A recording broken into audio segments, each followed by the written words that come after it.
Okay, let's unpack this. Welcome to the deep dive.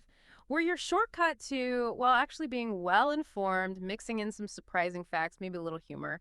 Our mission today, it's super focused. We want to cut through all the noise, give you the really crucial insights into one of the big questions floating around the NFL right now. We are talking about the Jacksonville Jaguars. And specifically, should they, as the saying goes, kick the tires on veteran tight end Noah Fant? We're pulling this straight from a recent Yardbarker piece, originally on the Jaguars SI site, updated just yesterday, July 21st, 2025. You shared this one. And our goal really is just to pull out the most important bits of info, the key insights, so you can get a real handle on the situation, what it means, and the potential ripple effects. Yeah, and what's really fascinating here, what we'll sort of get into, is just how incredibly fluid the NFL roster game is, especially right now, with training camps basically here. You've got teams juggling salary caps, thinking about draft picks, their immediate needs. It's constant. And then, boom, a proven veteran suddenly becomes available.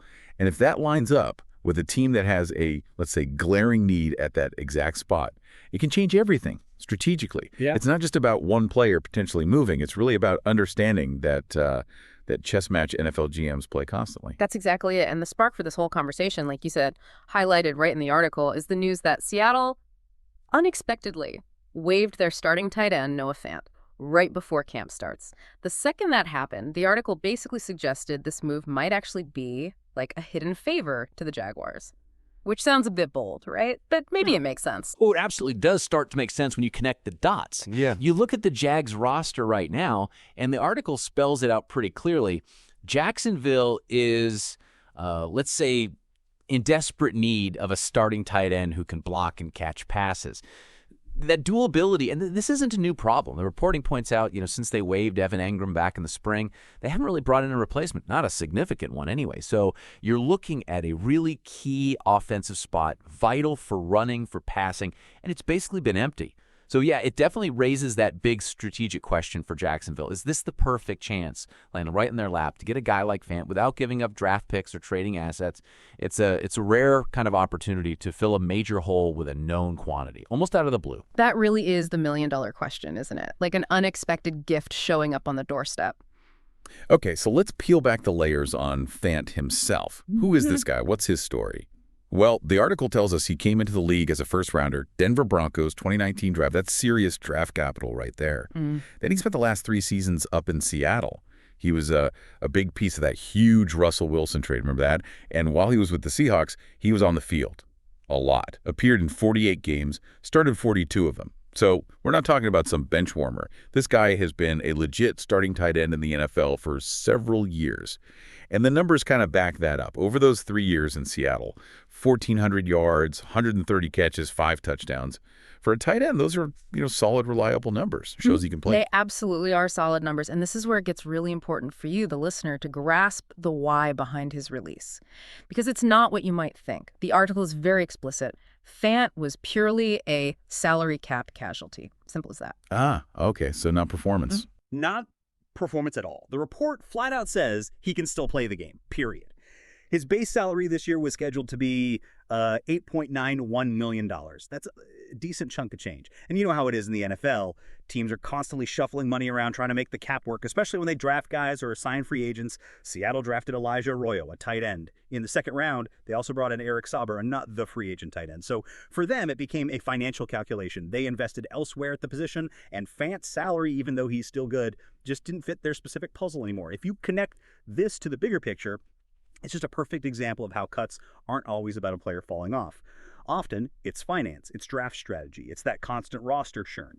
Optimizing the cap sometimes means letting go of a perfectly good player. One team's tough budget decision can become another team's huge opportunity. That context is so important because, you hear wave and you immediately think, oh, he must not be good anymore. But that's clearly not the case here at all. It's finance meeting talent.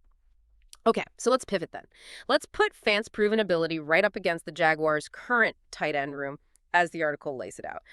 Right now, Jacksonville's got 3 guys, Brenton Strange, Johnny Munt, and Hunter Long.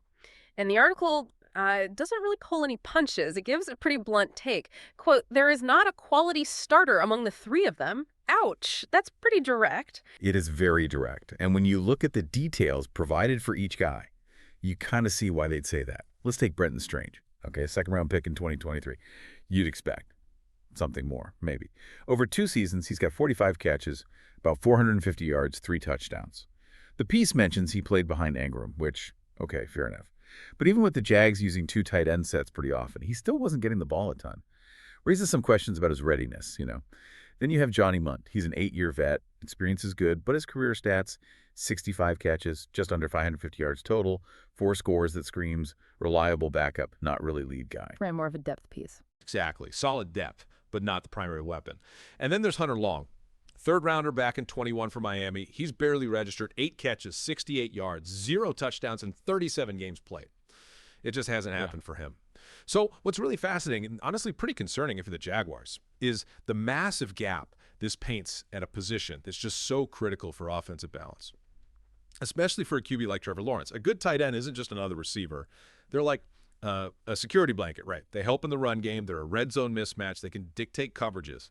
And the current group, based on this reporting, just doesn't have that consistent high-impact player that really limits what they can do offensively, puts more pressure elsewhere. Yeah, that breakdown really highlights the issue, doesn't it? Which brings us right back to Noah Fant fitting into this picture.